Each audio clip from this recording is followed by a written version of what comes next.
Students, आज हम लोग पढ़ने जा रहे हैं क्लास 7 ज्योग्राफी और ये ज्योग्राफी का चैप्टर 4 एयर, इसका सेकंड वीडियो है बच्चों। इसके पहले हम लोग एक वीडियो ऑलरेडी डिस्कस कर चुके हैं, उसमें इस एयर से रिलेटेड एयर को जैसे मुख्य रूप से हमने आपको बताया एटमॉस्फेयर, एयर में एटमॉस्फेयर के डिफरेंट क्लासिफिकेशन और डिफरेंट एलिमेंट्स, इसको हम लोग डिस्कस करेंगे।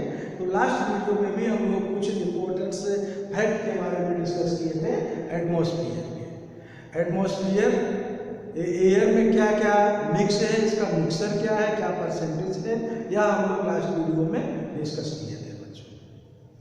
तो इस वीडियो में हम आप क्या देखने जा रहे हैं? इस वीडियो में हम आप देखेंगे स्ट्रक्चर ऑफ द एटमॉस्फेयर।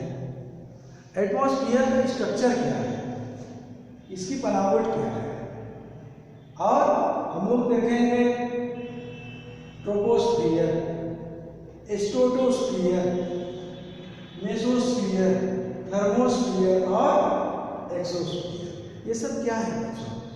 ये सब एटमॉस्फेयर के भाग है, एटमॉस्फेयर के पार्ट है, उसका हिस्सा है। कैसे है चलिए आपको हम बताते हैं। देखिए ये आपका अर्थ है, हमने आपको बताया अर्थ के चारों तरफ एयर की लेयर है, एयर की परत है चारों तरफ। तो एक पहली लेयर जो हुई उसकी ऊंचाई मान लो इतनी हो गई 5 किलोमीटर फॉर एग्जाम्पल, उसको एक लेयर का नाम दे दिया गया।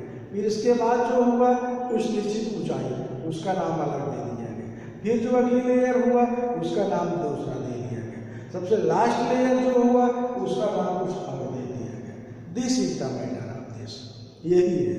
इसमें एयर के लेयर, उसकी परत को किस तरह से अलग अलग नाम दिया गया है, उसकी क्वालिटी के अनुसार उसमें किस तरह के एयर पार्टिकल्स हैं, एयर मॉसेस है, क्या एयर के वेट है, इस फेनोमेना के अकॉर्डिंग इस एयर लेयर के अलग अलग डिफरेंट नेम दिए गए हैं। इसको हम लोग इस वीडियो में समझेंगे बच्चों।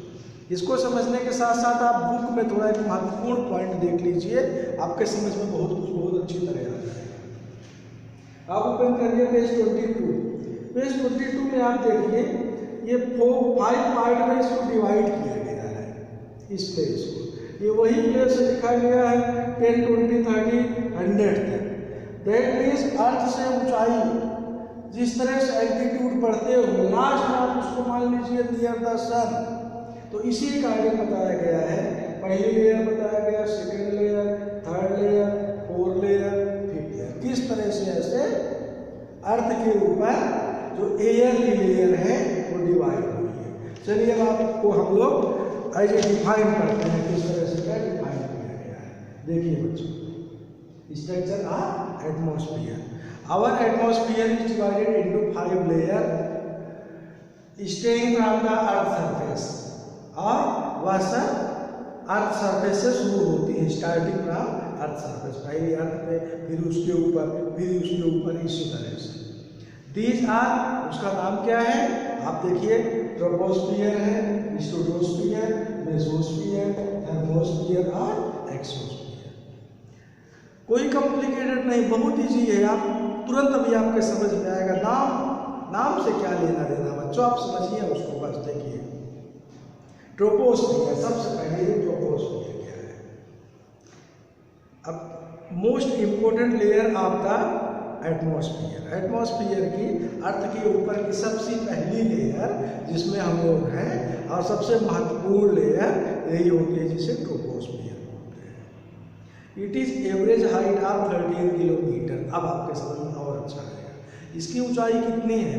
अर्थ से 13 किलोमीटर ऊंचाई तक जितनी लेयर है, जितनी एयर की लेयर है, वह कौन सी एयर है, वह ट्रोपोस्फियर है, उसका नाम ट्रोपोस्फियर है। कितना समझ में आया? 13 किलोमीटर ऊंचाई तक अर्थ के चारों तरफ। The air we breathe exist here, और इसी एयर में हम लोग रहते हैं, इसी में सांस लेते हैं। कि 13 किलोमीटर के ऊपर चले जाएंगे सांस लेने के लिए? कौन जाता है? क्यों बेटा जाते हो तुम लोग? कहाँ संभव है? चलिए वो अलग बात है, एरोप्लेन आप उसकी चर्चा करेंगे, वहाँ पे क्या स्थिति होती है और वहाँ पे कौन सी लेयर होती है। हाँ आगे देखो बच्चों। तो इसमें हम लोग सांस लेते हैं, सारी एक्टिविटीज करते हैं। सारी मीन्स कुछ तो अलग हो सकता है, उसको हम आप देख सकते हैं। आप कहेंगे अरे सर हम लोग जाते हैं स्पेस पे, तो भाई it is the exception, common की बात होती है। Almost all the weather phenomena like rainfall, fog, hailstorms occur in this layer. इसी सारे लेयर में सारी एक्टिविटीज होती है। आपकी बरसात होती है, रेनफॉल्स होता है, हेल्स होता है और फॉग्स होता है, कोहरा होता है, ओलावृष्टि होती है, बर्फ गिरती है। ये सब कहाँ होता है? इसी फर्स्ट लेयर में ही। 13 किलोमीटर के ऊपर नहीं जाता है क्लाउड, इसी में ही रहता है। मैक्सिमम एक्टिविटीज आपकी इसी में होती है। चलिए, तो आपने क्या देखा? आपने सबसे पहले ट्रोपोस्फियर के बारे में देखा। आपने देखा कि इसकी ऊंचाई अर्थ से 13 किलोमीटर के तक है और उसी ऊंचाई में मैक्सिमम एक्टिविटीज होती है। चलिए आगे, अगला क्या है आपका है? अगला है stratosphere. Stratosphere second layer. above the troposphere lies the stratosphere. Means troposphere के ऊपर है स्ट्रेटोस्फियर, सेकंड लेयर है। जब 13 किलोमीटर तक हुआ है तो 13 के ऊपर यह है स्ट्रेटोस्फियर। चलिए ठीक है। It extends up to the height of 50 kilometre. अब देखिए 13 के ऊपर 50 किलोमीटर तक यह है। समझ में आया? अर्थ से 13 किलोमीटर तक आपका होगा आपकी फर्स्ट लेयर ट्रोपोस्फियर, फिर उसके ऊपर स्ट्रेटोस्फियर आ गई। चलिए अभी आपको हम दिखाते हैं कैसे आता है, क्या इसका सिस्टम है। चलिए सबसे पहले आपका ये क्या हुआ कि मान लीजिए हमने मान लिया अर्थ से सबसे पहला 13 किलोमीटर तक क्या हुआ? तो सबसे पहली लेयर फर्स्ट। इस 13 के बाद यहाँ से 50 किलोमीटर क्या होगा? Second layer. समझ में आया? इसी तरह यहाँ 30, उसका निश्चित जो होगा थर्ड, फिर फोर्थ, फिर फिफ्थ। चलिए आगे। तो इसी तरह आपकी सारी लेयर ऐसे आगे बढ़ती है ऊंचाई तक। तो आप क्या पढ़ रहे हैं इस समय? आप पढ़ रहे हैं stratosphere second layer. It extend up to height of 50 kilometre. हमने अभी आपको बताया। This layer is almost free from, इतना समझ लीजिए, जरूरी पॉइंट है। या किससे फ्री है? Cloud and associated weather phenomena. Cloud हमने आपको बताया सारी एक्टिविटीज, क्लाउड, रेनफॉल, फॉग, ये सब कहाँ होती है? नीचे फर्स्ट लेयर में 13 के नीचे। 13 से 50 के बीच का है। तो इसमें सेकेंड लेयर में क्लाउड और इस तरह की एक्टिविटीज, बरसात, रेनफॉल कुछ नहीं होता है। सब नीचे ही सब एक्टिविटीज हो जाते हैं। Making condition most ideal for flying aeroplane. इसको समझिए। तो ये सेकेंड लेयर किस लिए बेस्ट होती है? ये सेकेंड लेयर बेस्ट होती है एरोप्लेन फ्लाइंग के लिए। इस सेकेंड लेयर में जब एरोप्लेन चलती है तो बिल्कुल ये फ्रेश एयर होती है। यहाँ पे कोई डस्ट पार्टिकल्स और एयर मॉइस्चर नहीं होते, इसलिए ये फ्रेश एयर होती है। आगे देखिए। It consist of layer of ozone gas. ये महत्वपूर्ण पॉइंट समझिए। आप ओजोन गैस क्या समझते हैं? ओजोन गैस एक ऐसी लेयर है जो कि बहुत ही ऑब्जर्व करके सन लेयर को नीचे भेजती है, रोकते हुए यहाँ भेजती है। इसी से हम लोगों को सन लेयर पूर्ण रूप से यहाँ नहीं मिलती है, बहुत ही कम परसेंट में यहाँ मिलती है। कितना बहुत ही अभी आपको बताते हैं। आगे देखिए। तो आपका थर्ड लेयर हम आते हैं mesosphere. Mesosphere this is the third layer of the atmosphere. ठीक है, third. It lies above the stratosphere. ये भी सही है भाई, स्ट्रेटोस्फीयर के ऊपर रहेगा। पहला हो गया, सेकंड हो गया, थर्ड हो गया। It extends up to height of 80 kilometre. वो 50 था, तो 50 से बढ़ के 80 मीन्स 50 to 80।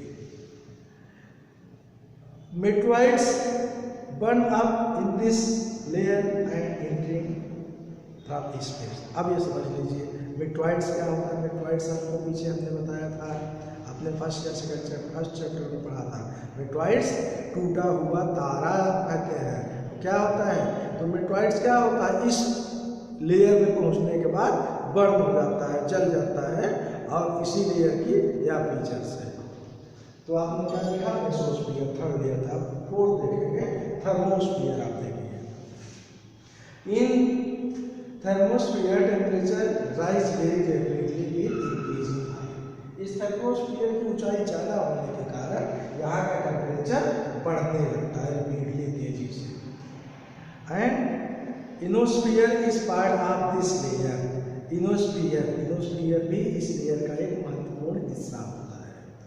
इसको हम लोग एक अलग डिटेल्स में पढ़ेंगे, क्या नहीं है। It x tends between 80 to 400 kilometre. ये कहाँ तक है? 80 तक आपने मेसोस्फीयर देखा था, 80 के ऊपर 400 तक क्या है? Mesosphere layer help radio transmission. और इसका मुख्य कार्य क्या है? ये बहुत हेल्प करती है रेडियो ट्रांसमिशंस में। रेडियो ट्रांसमिशंस क्या है?